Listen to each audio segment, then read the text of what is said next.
Good morning mga pre, good morning mga chuy, Marsha rin nyo nagbabalik. Yun mga pre mga chuy, ito na.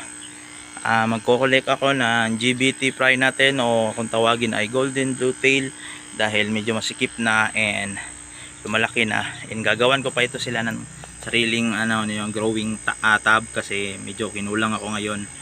Dahil yung tab na para sa natin, yung para sa mga fry natin is nagamit ko, pinaglagyan ko ng fry ng rancho kasi hinarvest ko na yung mga PKBM na chops, no. Then nakapag-select na ako ng kukunti dito, and then yung mga chops is nasa harapan, and then ngayon kukunti na din kasi maraming nag-walk in yung tagta 35 or 3 for 100, pwede yun, maraming nag-walk in doon, nasa harap yung naka-display. And salamat doon sa mga nagpunta umili ng mga PKBM, no, ng mga budget meal na PKBM, and then yung naisili ko is nandito sa likod. And ngayon kukuliktahin ko yung fry, papakita ko yung ganap ko for today's video, yung paglilipat ng mga GBT na fry, no, na Golden Blue Tail, kasi yun yung strain na hawak natin dito, tsaka yung mga marble natin medyo malalaki na, jubi na sila. And then ngayon mga siguro 2 weeks or 3 weeks from now mag-start na akong mag-select doon sa marble natin. Kung merong magaganda, pwede natin i-release ng per trio, and then kung mga hindi ganun ka-quality, pwede natin ibigay ng mura, no. Tsaka yung mga nag-walk in, marami na nag-aabang din ngayon dito sa amin. And then yan, pakita ko na yung ganap ngayon mga pre. So ayan, meron na tayong mga fry dyan, madami-dami yan. Yan, dyan meron yan, then meron din fry doon, marami-dami din yung fry doon, no. Yan, ito yung mga breeder natin, madami yan yung fry na drop. Kukuliktahin na natin. Hi sa camera. Ito pala yung breeder ng marble natin. Saan na yun? So may mga pre mga choy, papakita ko yung ganap ko ngayon. Kuliktahin natin yung blue tail natin.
At yun mga pre, tapos na natin mag-collect ng fry dito sa aquarium na to, and then ito susunod na din. Drain lang muna tayo, no. Kunti naman, alam nyo naman kung paano mag-drain, di ba? Mga pre mga choy, alam nyo naman yung technique. So no need to siphon, no need to yung gamitin sa bibig, no. Basta yung ilubog lang nyo yung hose, and then isabay yung ihulog yung pagka ng tubig, tsaka magpo-flow na siya, yan ganyan. Pa-drain lang muna tayo, water change natin to 100%. Then bukas may ilalagay tayo dito kasi may bibilihin tayong breeder ng gapi, no. Kasi medyo nag-shortage ako dito sa gapi ngayon dahil maraming bumibili, and then medyo mabenta kasi Mura lang naman natin binibenta, no. May quality at saka yung pang ano. Hindi totally nga as in quality na kagaya ng mga show grade, no. Ayun talagang kahit papano, kahit mura, may naibigay tayong maganda na isda, no. Yung try nating ipasa sa standard or sa mga standard ng per stray ng gapi. At least meron tayong maibigay na isda doon sa mga gustong mag-keep, no, gaya na kunwari gusto ng pay dirt. So at least bigay natin yung best natin na maibigay yung pay dirt na maganda sa tamang halaga, no, mga pre, mga choy. Alam naman natin yung standard ng mga gapi, show grade, alam natin yan. So hindi ko sila kini-question doon sa mga price nila dahil respeto natin yun. Respect the price and then respect the breeder, mga pre, mga choy. Ang akin lang is may mai-release ako.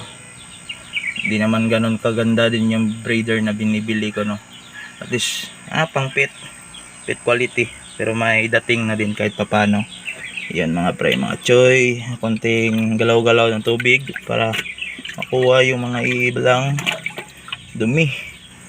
So sa muli, kahit hindi naman ganun ka active yung pagiging yung system niya sa pagwa-water change, hindi naman hindi nakababahala, no? Kahit paano yung ullage hindi ganun ka arte, hindi rin ganun ka hassle alagaan. Kung kumari nag-groom kayo ng goldfish, so pag nag-groom kayo, especially doon, bigay yung best nyo na gumanda yung isda, no? Kung maaari, water change talaga. May sistema yung pagwa-water change. Kung kunwari nag-groom kayo, yung sumasaba kayo sa show, yun, may mga talagang ginagawa na mga procedure doon, no, para gumanda yung isda.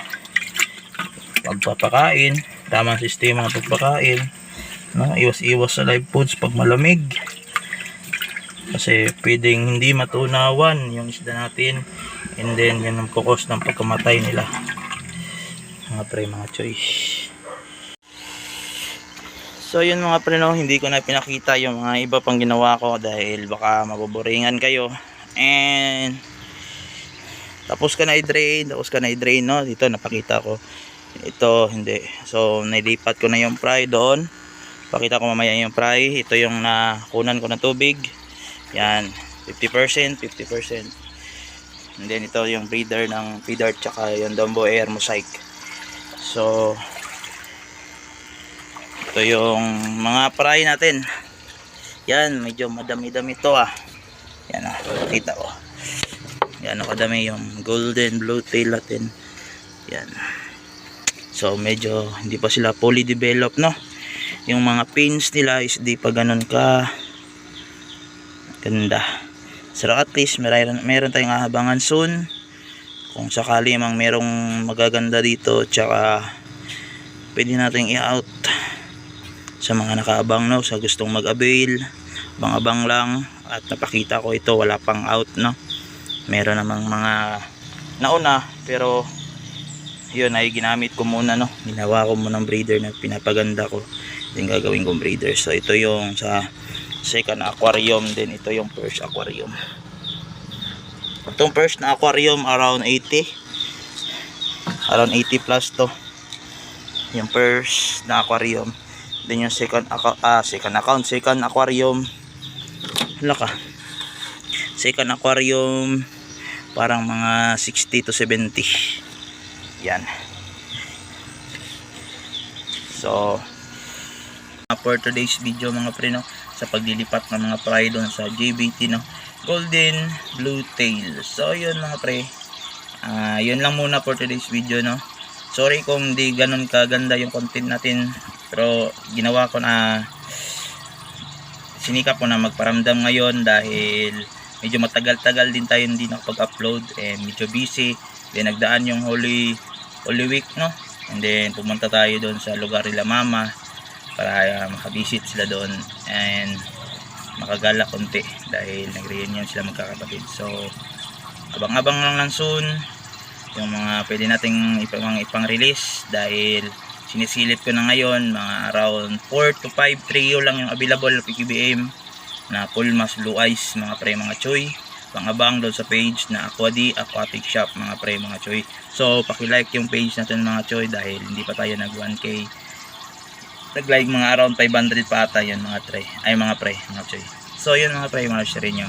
Out. Salamat.